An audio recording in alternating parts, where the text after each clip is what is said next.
Hi ladies and gents, welcome to this week's Golf Swing newsletter.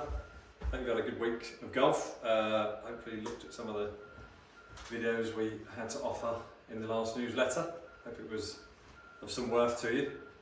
Obviously from a Golf Swing point of view, last couple of weeks we've been talking about making that takeaway correct, with a square club face, not an opening club face, or a club path going way inside. From that position, we were talking last time about trying to make sure that club drops down on the right angle on the way down towards the ball and on the correct path, and not getting a little bit this way like our classic movements can get, and that club shaft getting way too steep, therefore cutting across the ball and potentially giving ourselves a very open club face and causing a horrible weak slice to the right. So obviously if we've got all that perfect, so I'm sure you have, all in 2 weeks, it's going to take probably all the winter if not more, but let's make a start at it, hey? Or at least try our best to make it as perfect as we can. And on that sort of note,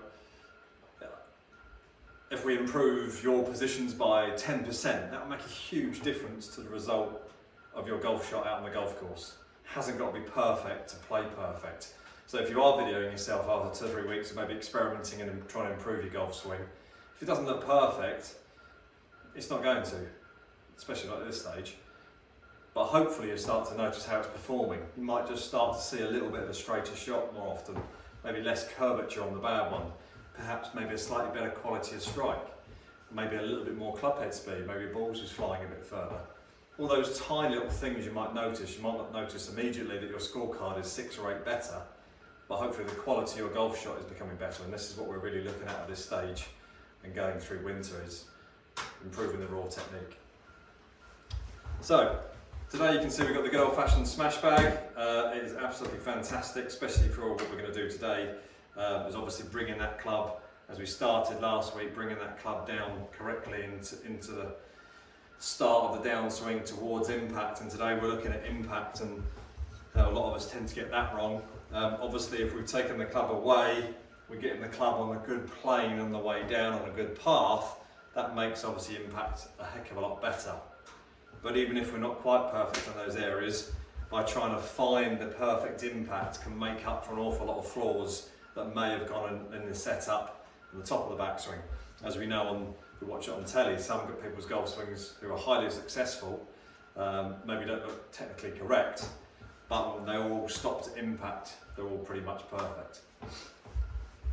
So yeah, flaws we tend to see. So once we've got all this bit right here, as we're starting that club down on the correct path and angle around our body, the sort of key movement as we start down, obviously as we said, shifting to the left side, body opening up slightly, but mostly the biggest thing we tend to see with the average golfer is we become slightly tilted back, and because of that we end up with no room. We get very, very crumpled in. We tend to see people's hands and arms folding up and trying to find some space to swing the club past us, and then we tend to see people catch up after the shot.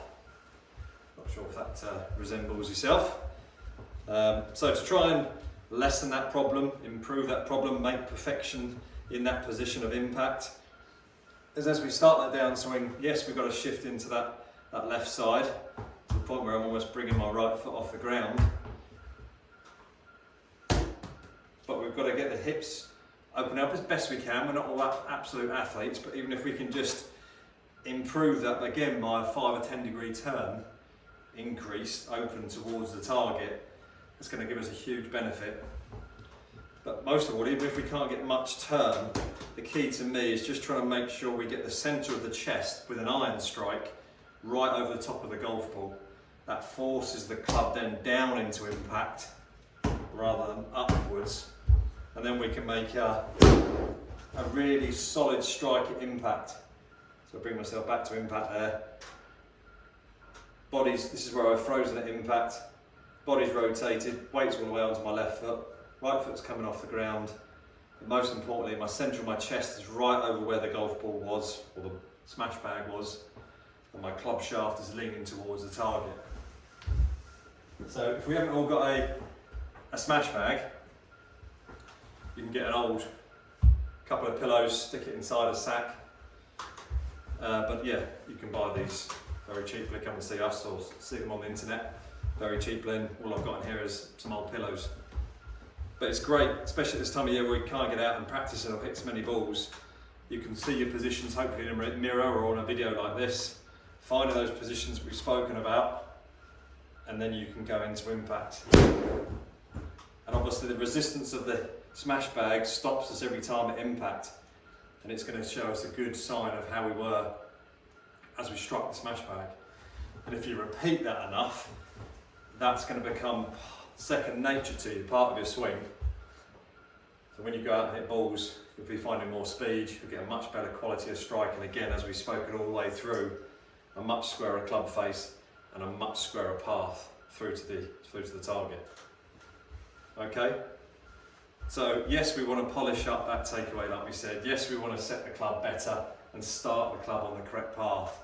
But most of all, biggest priority, which comes from all of those being done really reasonably well, is we want to find that impact position to strike it better and hit it straighter and further.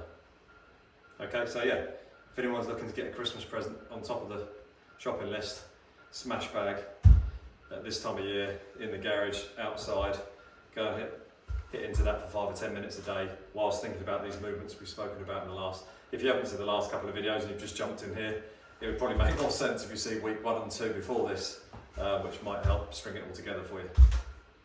Okay, so again, I hope that helps. Just a quick tip, if myself or Chris can help you out over the winter period, this is all about just trying to get some basics improved, so when you come out in springtime, you'll be swinging it better and hitting it better. Stick a short game on the end of it and you're off and running. Okay, hope that helps. Hope it wasn't too dramatic, and I hope to see you soon. Many thanks.